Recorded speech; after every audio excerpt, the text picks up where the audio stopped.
While there are a few people who use InDesign for pictures only, most of us need to put text on our pages. Well, you can't have text without a text frame. But the good news is that there are a lot of ways to make text frames in InDesign. Let's look at a few of them. The basic method is to use the Type tool. The Type tool lets you edit text inside of a text frame, but it also lets you create new text frames. For example, if I want a text frame here on my page, I simply click and drag out an area. Now I have a rectangular text frame, and I can start typing some text. It's as simple as that. A second way you can make a text frame is by making any kind of other frame or shape in InDesign. For example, I'm just going to grab this graphic frame tool and draw something out on the pasteboard here. Now, this is technically a graphic frame. It has a big X in it, which means it's expecting a graphic to be put into it. But I can grab the Type tool and click inside of it. Notice what happens to the Type tool when I hover over it. Out here, the Type tool cursor is square, which means that it will make a new frame. But as soon as I hover on top of a frame, it becomes circular, kind of like parentheses. And it means that if I click now, it's going to put the type into this frame. In fact, if I do that, it literally converts that graphic frame into a type frame. So it's changing from one type to another. And then I can just type some random text in there. So that's another way you can make a frame. Once again, any frame can turn into a text frame simply by clicking on it with the Type tool. In fact, I could even use the Pencil tool just to kind of do some kind of crazy shape. Doesn't even need to be closed.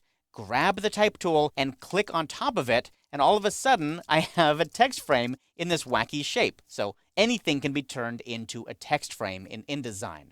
Now, some people don't like that fact. They want graphic frames to stay graphic frames. They want weird pencil-shaped things to stay weird pencil-shaped things without text going into them accidentally. And that's okay too. You can set up InDesign so that graphic frames and regular paths do not get turned into type frames. And the way you do that is by changing its preferences. So I'll go to the InDesign menu on the Mac, or on Windows it's under the Edit menu, and I'll scroll down to Preferences, and I'll choose Type. That just is a shortcut to go to the Type pane of the Preferences dialog box.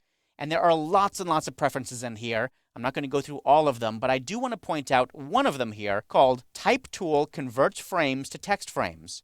And if I turn that off, then I've changed the behavior in InDesign. I'll click OK. I'll make a new graphic frame here. Just draw a big graphic frame right in the middle of the page here. Grab my Type tool, and look what happens when I place the cursor over it. It no longer changes into those rounded parentheses. I can click on it and nothing happens. It will not convert that frame into a text frame. So I've changed the behavior of InDesign.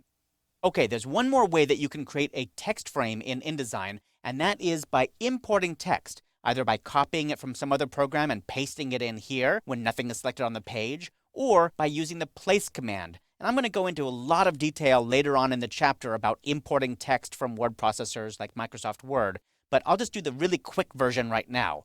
I'll go to the File menu, I'll choose Place, or you can press Command-D or Control-D on Windows. I'll select my text file, this is an RTF file, and I'm going to click Open.